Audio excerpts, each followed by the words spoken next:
Hi students, இன்னைக்கு நம்ம பார்க்க போற டாபிக் வந்துட்டு power of accommodation. Okay. So power of accommodation தெரியறதுக்கு முன்னாடி நம்ம சில விஷயங்கள் தெரிஞ்சுப்போம். So அப்ப இத அண்டர்ஸ்டாண்ட் பண்றதுக்கு ரொம்ப ஈஸியா இருக்கும். ஓகேவா? So first வந்து ஒரு எக்ஸ்பெரிமென்ட் மாதிரி ஒன்னு பார்க்கலாம். ஒரு லென்ஸ் ஸ்டாண்ட் ஒன்னு எடுத்துக்கிறோம். ஓகே? So ஒரு லென்ஸ் ஸ்டாண்ட் எடுத்துட்டு அதுல வந்து நம்ம கான்வெக்ஸ் லென்ஸ் பிளேஸ் பண்ணிருக்கோம். ஓகேவா? So இன்னொரு மெட்டீரியல் என்ன எடுத்துக்கோனா ஸ்கிரீன் ஒன்னு எடுத்துக்கோம். And one object, you are considering any one of the object. So in case 1 என்ன அப்படினா object உம் lens உம் fixed placeல இருக்கணும். Okay? And screen adjust பண்ணி நீங்க clear image get பண்ணனும்னு சொல்றாங்க. Okay? அப்ப என்ன பண்ணுவோம்? object ஒரு particular centimeterல place பண்ணிட்டு lens ஐயும் ஒரு இடத்துல place பண்ணிட்டு என்ன பண்றோம் நம்ம screen வந்து back or front adjust பண்ணும்போது ஒரு particular distanceல உனக்கு என்ன கிடைச்சிரும்? இந்த ஆப்ஜெக்ட் உடைய இமேஜ் வந்து இந்த இடத்துல கிடைச்சிடும். ஓகேவா? செகண்ட் கேஸ் என்ன அப்படின்னா ஆப்ஜெக்டும் ஸ்கிரீனும் ஃபிக்ஸ்டா இருக்கணும்னு சொல்லிட்டாங்க. இந்த டிஸ்டன்ஸும் நம்ம மாற்றக்கூடாது. ஓகேவா? பட் எதை அட்ஜஸ்ட் பண்ணலாம்? லென்ஸ் அட்ஜஸ்ட் பண்ணலாம். ஸோ அப்போ எப்படி பண்ணுவோம்? நம்ம இது ரெண்டையும் ஃபிக்ஸ்டா வச்சுட்டு இந்த லென்ஸ் ஸ்டாண்ட் வந்து வித் லென்ஸ் நம்ம என்ன பண்றோம்? பேக் ஆர் ஃப்ரண்ட் நம்ம வந்து மூவ் பண்றோம். ஒரு பர்டிகுலர் பிளேஸ்ல உனக்கு இந்த ஆப்ஜெக்ட்கான இமேஜ் கிடைச்சிரும். ஓகேவா?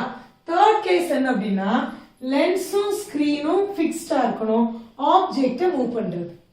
ஓகே? சோ அப்ப என்ன பண்ணுவீங்க? லென்ஸையும் ஸ்கிரீனையும் ஒரே பிளேஸ்ல வச்சுட்டு ஒரு பர்டிகுலர் பிளேஸ்ல ஃபிக்ஸ் பண்ணிட்டு ஆப்ஜெக்ட்டை மூவ் பண்ணோம்னா நம்மளுக்கு கிளியர் இமேஜ் ஸ்கிரீன்ல கிடைச்சிடும். ஓகேவா? இந்த தேர்ட் கேஸ் வந்து எதுக்கு ரிலேட்டடா இருக்குன்னு பாருங்க, நம்மளோட ஐக்கு ரிலேட்டடா இருக்கு. சோ ஐல எப்படி லென்ஸ், இது வந்து லென்ஸ் அதே பிளேஸ்ல தான் இருக்கும். லென்ஸ் வந்து நம்மளுக்கு எங்கேயும் மூவ் பண்ண போறது கிடையாது. பேக் ஆர் ஃப்ரண்ட் நம்மளால லென்ஸ் மூவ் பண்ண முடியுமா? மூவ் பண்ண முடியாது. அதே மாதிரி இந்த ஐல வந்து பேக் சர்ஃபேஸ்ல இருக்கு இந்த ரெட்டினா, இந்த பார்ட், இந்த அதை வந்து நம்ம என்ன சொன்னோம்? ஸ்கிரீன் மாதிரி ஆக்ட் பண்ணது நம்ம பார்த்தோம் இல்லையா? ஹியூமன் ஐ ஸ்ட்ரக்சர் படிக்கும்போது நம்ம பார்த்தோம். சோ இந்த ரெட்டினாவை நம்ம மூவ் பண்ணிக்க முடியுமா? அதுவும் மூவ் பண்ண முடியாது. சோ இந்த தேர்ட் கேஸ் எதுக்கு ரிலேட்டடா இருக்கு? நம்ம ஐ ஸ்ட்ரக்சர்ல ரிலேட்டடா இருக்குதா? சோ லென்ஸும் ரெட்டினாவும் மூவ் ஆகாது. அதே கேஸ் தான் இங்க. ஆனா இங்க நம்ம என்ன பண்ணிக்கலாம்? ஆப்ஜெக்ட மூவ் பண்ணி இமேஜை வந்து இங்க கெட் பண்ணலாம், கிளியர் இமேஜ் கெட் பண்ணலாம். பட் இப்போ நம்மளுக்கு லென்ஸும் ஸ்கிரீனும் ஃபிக்ஸ்டா இருக்கு, ஆப்ஜெக்ட் நம்மளுக்கு முன்னாடி இருக்கு. ஒவ்வொரு தடவையும் நம்ம ஆப்ஜெக்ட் அட்ஜஸ்ட் பண்ணியா பாக்குறோம்? இல்ல அப்படிதான் பார்க்க முடியுமா? எந்த ஆப்ஜெக்ட் நம்ம பாக்குறதா இருந்தாலும் அந்த ஆப்ஜெக்ட் அட்ஜஸ்ட் பண்ணிட்டா நம்மளால பார்ப்போம் கிடையாது. ஓகே? சோ இது ரெண்டும் ஃபிக்ஸ்டு, ஆப்ஜெக்டே மூவ் பண்ணக்கூடாது. அப்ப எப்படி நம்மளுக்கு இங்க கிளியர் இமேஜ் கிடைக்குது அப்படின்னா இங்க அட்ஜஸ்ட் ஆகுறவங்க யாரு அப்படின்னா லென்ஸ். ஓகே? அட்ஜஸ்ட் ஆகுறவங்க யாரு? லென்ஸ். அப்ப லென்ஸ் வந்து ஃப்ரண்ட் அண்ட் பேக் மூவ் பண்ணுவான்னு கேட்டா கிடையாது. பட் அங்க என்ன அட்ஜஸ்ட்மெண்ட் நடக்குன்னா இந்த லென்ஸால என்ன பண்ண முடியும்னா திக்கா அல்லது தின்னா மாற முடியும். ஓகே? சோ இந்த லென்ஸ்னுடைய திக்னஸ் என்ன பண்ணிக்க முடியுது? அதால மாத்திக்க முடியுது. ஓகேயா? சோ இப்போ இந்த லென்ஸ் வந்து திக்கா அல்லது தின்னா மாறனால என்ன யூஸ் அப்படிங்கறத பார்க்கலாம். சரியா? சோ இது திக்கா மாறனால எனக்கு அப்ப இமேஜ் இந்த இடத்துல வந்து விழுந்துருமா அப்படிங்கறத நம்ம பார்ப்போம். ஓகே? சோ பிஃபோர் தட் திக் லென்ஸ்னா என்ன, தின் லென்ஸ்னா என்ன நம்மளுக்கு தெரியணும் இல்லையா? சோ அப்ப தெரிஞ்சாதான் இது மாறனால என்ன யூஸ் அப்படி நம்மளுக்கு தெரியும். Okay? So first of all thick lens and thin lens அப்படினா பாருங்க. so this is thin lens. இந்த லென்ஸ்னுடைய thickness வந்து நமக்கு ரொம்ப கம்மியா இருக்கு. and இன்னொரு லென்ஸ் எடுத்துக்கிறோம், அது வந்து எப்படின்னா thick lens. இந்த distance பாருங்க, இந்த thickness வந்து நமக்கு அதிகமா இருக்கு. ஓகே? so இத என்ன லென்ஸ்னு சொல்றோம்? thin lens. இத வந்து என்ன லென்ஸ்னு சொல்றோம்? thick lens. ஓகே? so நம்ம என்ன சொல்லிருக்கோம்? இந்த லென்ஸ்ல உள்ள இந்த பார்ட் வந்து ஒரு ஸ்பெரிக்கல் சர்ஃபேஸ்னுடைய ஒரு பார்ட் நம்ம பார்த்திருக்கோம் இல்லையா? லென்ஸ் பத்தி நம்ம ஸ்டார்டிங்ல படிக்கும்போது இதுதான் படிச்சிருப்போம். சோ அந்த ஸ்பெரிக்கல் சர்ஃபேஸ் நம்ம வரையுவோம். சோ இந்த பார்ட்னுடைய spherical surface. Okay? Okay? So இந்த சர்ஃபேஸ்க்குள்ள அந்த ஸ்பியரை நம்ம டிரா பண்றோம். ஓகே? சோ இந்த ஸ்பியருக்கு ஒரு சென்டர் இருக்கும் இல்லையா? that we can take it as the center of curvature. Okay? So அப்ப இங்க இருந்து இங்க இது என்ன டிஸ்டன்ஸ் நமக்கு? சோ இந்த டிஸ்டன்ஸ் நம்ம என்னன்னு சொல்லுவோம்? that is radius of curvature. Okay? அதே மாதிரி இங்க இந்த பார்ட் வந்து ஒரு ஸ்பெரிக்கல் சர்ஃபேஸ்னுடைய ஒரு பார்ட் இல்லையா? ஸோ அந்த ஸ்பெரிக்கல் சர்ஃபேஸை இங்கே ட்ரா பண்ணுறோம். ஸோ இந்த சென்டர் வந்து நம்ம என்னன்னு சொல்லுவோம்? Centre of curvature. Okay, so இங்கேருந்து இங்கே இந்த டிஸ்டன்ஸ் நம்ம என்னென்னு எடுத்துக்கிறோம்? Radius of curvature. Okay, so இப்போ இந்த லென்ஸ்குள்ள ஃபோக்கல் லென்த் எங்கே இருக்குன்னு பாருங்க. So focal length is nothing but r/2. Okay, so focal லென்த்ங்கிறது ரேடியஸ்னுடைய பாதி. ஓகே, அப்போ இந்த ரேடியஸ்ல பாதி வந்து என்னது அப்படின்னா focal length of this lens. So இந்த ரேடியஸ்னுடைய பாதி என்னது? Focal length of this thick lens. சரியா? இங்க நீங்க நோட் பண்ணி பாருங்க, தின் லென்ஸ்ல வந்து இந்த ரேடியஸ் வந்து அதிகமா இருக்கும். ஓகே, அண்ட் ரேடியஸ் அதிகமா இருக்கிறதுனால அதுல பாதியான ஃபோக்கல் லென்த் எப்படி இருக்கும்? அதிகமா இருக்கும். புரியுதா? அதே திக் லென்ஸ்ல பாருங்க, இந்த ரேடியஸ் வந்து இதை கம்பேர் பண்ணும்போது நம்மளுக்கு எப்படி இருக்கு? லெஸ்ஸரா இருக்கு. ஸோ ரேடியஸ் லெஸ்ஸரா இருக்கிறதுனால அதுல பாதியான ஃபோக்கல் லென்த் எப்படி இருக்கு? லெஸ்ஸரா இருக்கு. புரியுதா? அப்ப தின் லென்ஸ் திக் லென்ஸ்னா உங்களுக்கு என்னன்னு புரியுதா? தின் லென்ஸ்ல ரேடியஸ் அதிகமா இருக்கும், so that the focal length is increased, and in thick lens the radius is less and focal length is also less. அப்ப thin lens thick lens அப்படினா என்ன நம்ம தெரிஞ்சுக்கணும். ஓகே, இப்போ நம்ம ஐல எப்படி இது வர்க் ஆகுதுன்னு பார்க்கலாம். ஓகே, இப்போ இங்க பாருங்க, இது வந்து நம்ம ஐபால். சரியா? ஸோ இங்க ஐபால் இங்க கன்சிடர் பண்ணுங்க. இங்க நம்ம லென்ஸ் இருக்கு, திக் லென்ஸ் இருக்குன்னு வச்சுக்கோ. ஓகே, நம்ம லென்ஸ் எப்படி இருக்கு? திக்கா இருக்கு. ஓகே, இங்க வந்து ரெட்டினா. ஓகே, ஸோ நம்ம வந்து ஒரு ஆப்ஜெக்ட் வந்து வியூ பண்றோம். ஆப்ஜெக்ட் வந்து பக்கத்துல இருக்குன்னு வச்சுக்கோங்க. ஓகே, ஸோ இந்த திக் லென்ஸ்னுடைய ஃபோக்கல் லென்த் எங்க இருக்கு? ஸோ இங்க இந்த டிஸ்டன்ஸ் தான் ஃபோக்கல் லென்த். இது பிரின்சிபல் ஃபோக்கஸ். ஓகே, ஸோ இந்த ஆப்டிக் சென்டர்ல இருந்து இந்த பிரின்சிபல் ஃபோக்கஸ் என்னன்னு சொல்லுவோம்? ஃபோக்கல் லென்த்னு சொல்லுவோம். ஸோ இந்த டிஸ்டன்ஸ் நம்ம என்னன்னு எடுத்துக்கிறோம்? Focal length. ஓகே, பாருங்க, லைட் ரேஸ் இப்போ இந்த ஆப்ஜெக்ட் இருக்கு, லைட் ரேஸ் நம்மளுக்கு பாஸ் ஆகும். ஆஸ் பர் ரூல்ஸ் நம்மளுக்கு எப்படி நம்ம படிச்சிருக்கோம்? கான்வெக்ஸ் லென்ஸ்ல லைட் இப்போ நியரர் ஆப்ஜெக்டா இருக்கு. ஸோ லைட் ரே வந்து passing parallel to the principal axis. லென்ஸ்ல பட்டு என்ன ஆகும்? அடுத்து அதனுடைய ரூல் என்ன? ரூல் பிரகாரம் அது எங்க ஃப்ளோ ஆகும்? So it is passing through the principal focus. Okay, இது எங்க வந்து பாஸ் பண்ணும்? நம்ம கான்வெக்ஸ் லென்ஸ்ல வந்து ரூல்ஸ் பார்த்துருக்கோம் இல்லையா? when the light rays is passing parallel to the principal axis, லென்ஸ்ல பட்டு அது எங்க போகும்? it is passing through the principal focus. இல்ல? ஸோ அதே தான் இங்க நடந்திருக்கு. இதுல பாஸ் ஆகி பிரின்சிபல் ஃபோக்கஸ் வழியா போயிருக்கு. ஓகே, ஸோ ஆப்டிக் சென்டர்ல இருந்து பிரின்சிபல் ஃபோக்கஸ்க்குள்ள டிஸ்டன்ஸ் நம்ம என்னன்னு சொல்லுவோம்? ஃபோக்கல் லென்த்னு சொல்லுவோம். ஓகேவா? ரைட். ஸோ இன்னொரு என்ன ஆகும்? எதுலயே பாஸ் ஆகும் பார்ப்போம். It is passing through the optic centre and without any deviation என்ன ஆகும்? அது வந்து ஸ்ட்ரெயிட்டா போகும். ஓகேவா? ஸோ இந்த ரேஸ் கன்வர்ஜ் ஆகிற இடத்துல நம்மளுக்கு என்ன கிடைக்கும்? இமேஜ் கிடைக்கும். புரியுதா? ஸோ இங்க பாருங்க, திக் லென்ஸ் இருக்கு நம்ம ஐஸ்ல. நம்ம நியரா ஒரு ஆப்ஜெக்ட் வச்சிருக்கோம். இந்த ஆப்ஜெக்ட்ல இருந்து லைட் ரேஸ் வந்து எப்படி பாஸ் ஆகும் அப்படின்னா பிரின்சிபல் ஆக்சிஸ்க்கு parallel பாஸ் ஆகி பிரின்சிபல் ஃபோக்கஸ் வழியா நம்மளுக்கு போயிடுச்சு. அண்ட் another rays என்ன ஆகுது? Is passing through the optic centre. இந்த லென்ஸ்னுடைய ஆப்டிக் சென்டர்ல இந்த ரூல் உங்களுக்கு தெரியலன்னா நான் என்னோட ப்ரீவியஸ் வீடியோல கான்வெக்ஸ் லென்ஸ்ல இமேஜ் ஃபார்மேஷன் எப்படி இருக்குங்கிறதுக்கு வீடியோ போட்டிருக்கேன், அதை நீங்க பாருங்க. ஓகேவா? ஸோ ஆப்டிக் சென்டர் வழியா ஃப்ளோ ஆகி நம்மளுக்கு இந்த லைட் ரேஸ் வந்து கன்வர்ஜ் ஆயிடுச்சு. கரெக்டா ரெட்டினால கன்வர்ஜ் ஆகி நம்மளுக்கு இந்த ஆப்ஜெக்ட் இமேஜ் கிடைச்சிருச்சு. ஓகேவா? சரி, ஸோ இதே லென்ஸ் இப்படி திக்காவே இருக்கு. நான் இப்ப என்ன பண்றேன்? ஒரு தூரமா ஒரு ஆப்ஜெக்ட் வியூ பண்றேன். ஓகேயா? லென்ஸ் ஐ லென்ஸ் எப்படியே இருக்கு? நம்மளுக்கு திக்காவே இருக்கு. ஓகே, ஸோ பிரின்சிபல் ஃபோக்கஸ் இங்கே தான் இருக்கு.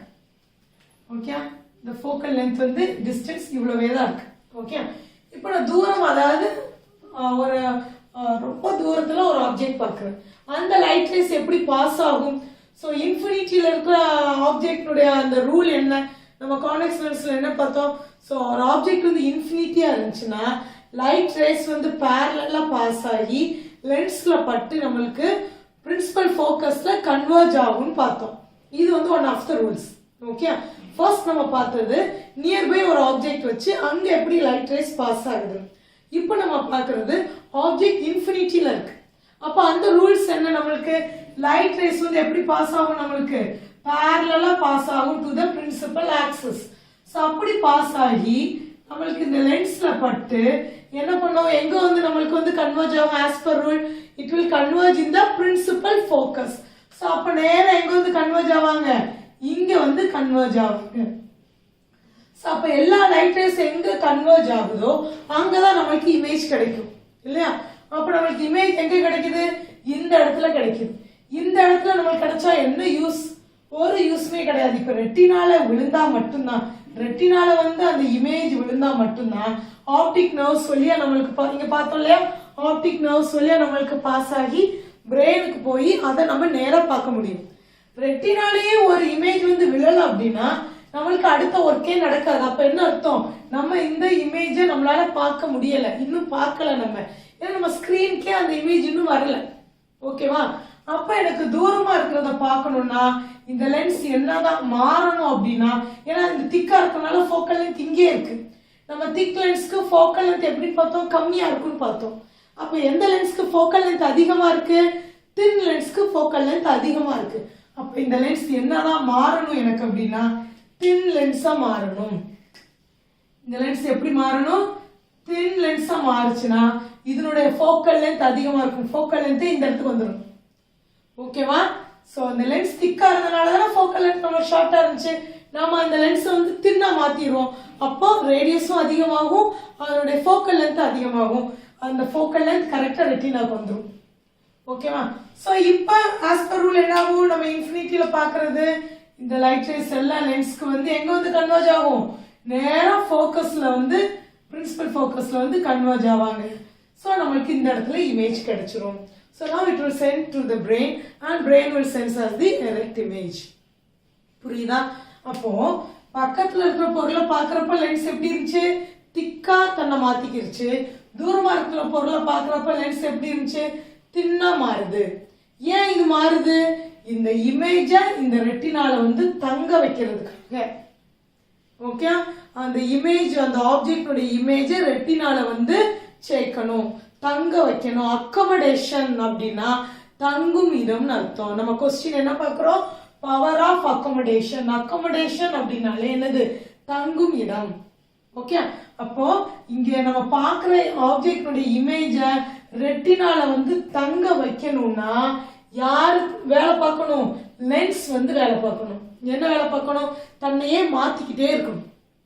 ஓகே, சோ ஐ லென்ஸ் வந்து தன்னையே மாத்தி பக்கத்துல உள்ள பொருளா இருந்தாலும் சரி, தூரமா உள்ள பொருளா இருந்தாலும் சரி, அந்த இமேஜ தான் ரெட்டினால வந்து தங்க வைக்கிறதா நம்ம என்னன்னு சொல்லுவோம்னா power of accommodation. Okay, so இதெல்லாம் என்னன்னு கொடுத்துருப்பாங்க, ability of the eye lens to focus the nearby object or the distant object. Okay, so பக்கத்துல உள்ள பொருளா இருந்தாலும் சரி, தூரமா உள்ள பொருளா இருந்தாலும் சரி, அதை நம்ம ரெட்டினால வந்து தங்க வைக்கிறதுக்கு இந்த ஐலண்ட்ஸ் தன்னையே மாத்திக்கிற அந்த எபிலிட்டியை தான் நம்ம என்னன்னு சொல்லுவோம் அப்படின்னா பவர் ஆஃப் அக்கமடேஷன். ஓகே, சரி, எப்படி இது வந்து மாறுது, ஏன்னா இது ஒரு பிளெக்சிபிள் லென்ஸ். வந்து நம்ம ஸ்ட்ரக்சர்ல என்னன்னு பார்த்தோம், ஐ ஸ்ட்ரக்சர்ல லென்ஸ் பத்தி நம்ம என்னன்னு பார்த்தோம், இட் இஸ் டிரான்ஸ்பரண்ட் ஒரு வார்த்தை பார்த்தோம், இன்னொன்று இட் இஸ் பிளெக்சிபிள் அப்படின்னு பார்த்தோம். ஜெல்லி மாதிரி பிளெக்சிபிளா இருக்குன்னு பார்த்தோம். சோ இதால ஈஸியா மாற முடியும். ஓகேவா, சோ இந்த லென்ஸ் வந்து மாத்துறது யார் அப்படின்னா, இவங்க இந்த வேலையை தன்னை வந்து திக்காவோ தின்னாவோ தன்னை மாத்திக்கிறதுக்கு யார் ஹெல்ப் பண்ற அப்படின்னா சிலேரி மசில்ஸ். ஓகே, சோ இங்க இருக்கிற மசில்ஸ்க்கு பேர் என்ன நம்ம பார்த்தோம், ஸ்ட்ரக்சர் ஆஃப் ஹியூமன் ஐல இதை வந்து நம்ம என்னன்னு சொல்லுவோம் அப்படின்னா ciliary muscles. Okay, so structure of human ஐல இதை நம்ம பார்த்தோம், பட் நான் டீட்டெயிலா சொல்லல, பவர் ஆஃப் அக்கமடேஷன்ல கிளியரா சொல்றேன்னு சொல்லியிருந்தேன் மிஸ் உனக்கு. சோ இந்த ஐலண்ட்ஸ் வந்து இந்த சிலேரி மசில்ஸ்க்கு நடுவுல தான் இருக்காங்க. ஓகே, நடுவுல கரெக்டா இங்க பாருங்க. சோ லென்ஸ் இப்படி இருக்குன்னா இந்த மசில்ஸ் வந்து இது இப்படி, இந்த மசில்ஸ்க்கு நடுவுல இந்த லென்ஸ் இருக்கு. ஓகே, சோ இந்த லென்ஸ் திக்காவோ இல்ல தின்னாவோ மாத்துறது யாருடைய வேலை, இந்த சிலேரி மசில்ஸ்னுடைய வேலை. சோ திக் லென்ஸ்னால என்ன யூஸ், தின் லென்ஸ்னால என்ன யூஸ் நம்ம பார்த்தோம் இல்லையா? ஸோ அப்போ தன்னை அப்படியே மாற்றிக்கிட்டே இருந்தால் தான் நம்மளுக்கு இமேஜ் இந்த இடத்துல வந்து ரெக்கார்ட் ஆகுங்கிறதை பார்த்துட்டோம். அந்த எபிலிட்டியை தான் நம்ம பவர் ஆஃப் அகாமடேஷன் பார்த்துட்டோம். ஸோ இந்த லென்ஸை எப்படி இந்த சிலரி மசில்ஸ் மாற்றுது அப்படிங்கிறத பார்க்கலாம். இந்த சிலரி மசில்ஸுடைய வேலை என்னன்னு பார்த்தீங்கன்னா, கான்ட்ராக்ட் ஆகும் அல்லது ரிலாக்ஸ் ஆகும். ஓகே, ஷ்ரிங்க் பண்ணும் அல்லது வந்து இப்படி எக்ஸ்பேண்ட் பண்ணும். சரியா? இதுதான் இந்த சிலரி மசில்ஸ்னுடைய ஒர்க். ஓகே, ஸோ என்ன பண்ணும்? ஷ்ரிங்க் ஆர் கான்ட்ராக்ட் அல்லது என்ன பண்ணும்? எக்ஸ்பேண்ட் பண்ணும். சரியா? இப்போ ஒரு ஆப்ஜெக்ட் வந்து பக்கத்தில் இருக்குன்னு வைங்க. ஓகே, ஸோ நியர்பை ஆப்ஜெக்ட்னு வச்சுக்கணும். ஸோ நியர்பை ஆப்ஜெக்ட்னா நம்மளுக்கு லென்ஸ் என்னதான் இருக்குன்னு பார்த்தோம், என்னதான் இருந்தால் நம்மளுக்கு ஃபோக்கஸ் ஆகுதுன்னு பார்த்தோம், திக் லென்ஸாக இருக்கணும்னு பார்த்தோம் இல்லையா? ஸோ நியர்பை ஆப்ஜெக்ட்னா நம்மளுக்கு திக் லென்ஸ் தேவை. ஓகே, இந்த திக் லென்ஸ் தர்றதுக்கு என்ன நடக்கும் அப்படின்னா, இந்த சிலரி மசில்ஸ் இருக்காங்கல்ல, இவங்க வந்து கான்ட்ராக்ட் ஆவாங்க, அதாவது சுருங்குவாங்க. ஓகே, இவங்க ஆல்ரெடி நம்ம என்னன்னு சொல்லிட்டோம், ஃபிளெக்சிபிள்னு வேற சொல்லிட்டோம், ஜெல்லி மாதிரி இருக்குன்னு சொல்லிட்டோம். ஸோ இவங்க இப்படி கம்ப்ரஸ் பண்ணும்போது, சுருங்கும் போது என்ன ஆகும்? இந்த லென்ஸோட ஷேப் என்னதான் மாறும் உங்களுக்கு இமேஜின் பண்ணி பாருங்க, இப்படி மாறிடும். ஓகேயா? ஏன்னா இவங்க வந்து இப்ப ஷ்ரிங்க் பண்றாங்க. ஓகே, ஸோ திக் லென்ஸ் நியர்பை ஆப்ஜெக்ட், அப்போ நம்மளுக்கு திக் லென்ஸ் வேணும். ஸோ அதனால என்ன பண்ணுது, நம்மளுக்கு சிலரி மசில்ஸ் வந்து ஷ்ரிங்க் பண்றாங்க. ஓகே, ஷ்ரிங்க் பண்றாங்க அல்லது கான்ட்ராக்ட் பண்றாங்க. அப்ப நம்மளுக்கு இது என்னதான் மாறுது? திக் லென்ஸா மாறுது. இதை நம்ம இங்க எழுதிக்கலாம். சரியா? ஸோ நியர்பை ஆப்ஜெக்ட் அப்ப சிலரி மசில்ஸ் நமக்கு ஷ்ரிங்க் ஆகுது. ஸோ நம்மளுக்கு அந்த லென்ஸ் என்ன லென்ஸா மாறுது? திக் லென்ஸா மாறுது. திக் லென்ஸா மாறும்போது அந்த ஃபோக்கல் லென்த் நம்மளுக்கு அதிகமா இருக்குமா இல்ல கம்மியா இருக்குமா? ஃபோக்கல் லென்த் வந்து டிக்ரீஸ்டா இருக்கு. ஸோ நம்மளுக்கு கிளியர் இமேஜ் ரெட்டினால விழுந்துருது. ஓகேவா? இதே ஆப்ஜெக்ட் வந்து தூரமா இருக்கு. That means the object is at infinity. Okay, so அப்போ என்ன வேலை நடக்குன்னு பாருங்க. அப்போ சிலரி மசில்ஸ் என்ன பண்ணும்? ரிலாக்ஸ் பண்ணும். சுருங்காம ரிலாக்ஸ் பண்ணிக்கிறது, அதாவது இப்படி வந்து அமுக்காம அப்படியே ரிலாக்ஸ் பண்றாங்க. அப்போ ரிலாக்ஸ் பண்ணும்போது இப்போ இந்த குண்டா அந்த லென்ஸ் என்ன ஆகுது? அப்படியே தின்னா மாறிடுது. இமேஜின் பண்ண முடியுதா? கம்ப்ரஸ் பண்ணும்போது இந்த லென்ஸ் ஜெல்லி மாதிரி இருக்கிறதுனால நம்மளுக்கு திக் ஆயிடும். சரியா? திக் லென்ஸா மாறிடுது. இப்போ இவங்க அப்படியே ரிலாக்ஸ் பண்ணும்போது இவங்க அப்படியே தின் லென்ஸா மாத்திடுறாங்க. ஓகே, ஸோ சிலரி மசில்ஸ் என்ன பண்ணுது இந்த இடத்துல? சிலரி மசில்ஸ் வந்து ரிலாக்ஸ் பண்றாங்க. ரிலாக்ஸ் பண்ணும்போது அந்த லென்ஸ் என்னதான் மாறிடுது? தின் லென்ஸா மாறிடுது. தின் லென்ஸா மாறும்போது அந்த லென்ஸோட ஃபோக்கல் லென்த் அதிகமாயிருது. ஸோ இன்ஃபினிட்டியில இருந்து ஒரு ஆப்ஜெக்ட் அந்த லைட் ரேஸ் இந்த பேரலா வந்து லென்ஸ்ல பட்டு ஃபோக்கல் லென்த்ல போய் கன்வர்ஜ் ஆயிடுறாங்க. தட் இஸ் நத்திங் பட் இந்த ஃபோக்கஸே எங்க ஆயிருது? ரெட்டினாக்கு போயிருது. புரியுதா உங்களுக்கு? இந்த ஒர்க்கிங் புரியுதா? ஸோ பவர் ஆஃப் அகாமடேஷன்ன்றது ஐ லென்ஸ் வந்து அந்த ரெட்டினால தங்க வைக்கிறதுக்கு, இமேஜை கிடைக்கிறதுக்கு லென்ஸை எப்படிலாம் அட்ஜஸ்ட் பண்ணி பார்க்குது, அந்த எபிலிட்டியை தான் பவர் ஆஃப் அகாமடேஷன் சொல்றோம். ஸோ அந்த ஐ லென்ஸ் அப்படி மாறுறதுக்கு மெயின் ஹெல்ப் யார் பண்றா? சிலரி மசில்ஸ் பண்றாங்க. ஓகே, ஸோ அந்த ஃபங்க்ஷன்ஸ் என்னன்னு மிஸ் வந்து கிளியரா சொல்லிட்டு. Okay, thank you students. ஸ்டூடெண்ட்ஸ் உங்களுக்கு இந்த வீடியோ பிடிச்சிருந்துச்சுன்னா கண்டிப்பாக சப்ஸ்கிரைப் பண்ணுங்க அண்ட் உங்கள் ஃப்ரெண்ட்ஸ்க்கு ஷேர் பண்ணுங்க. தேங்க்யூ.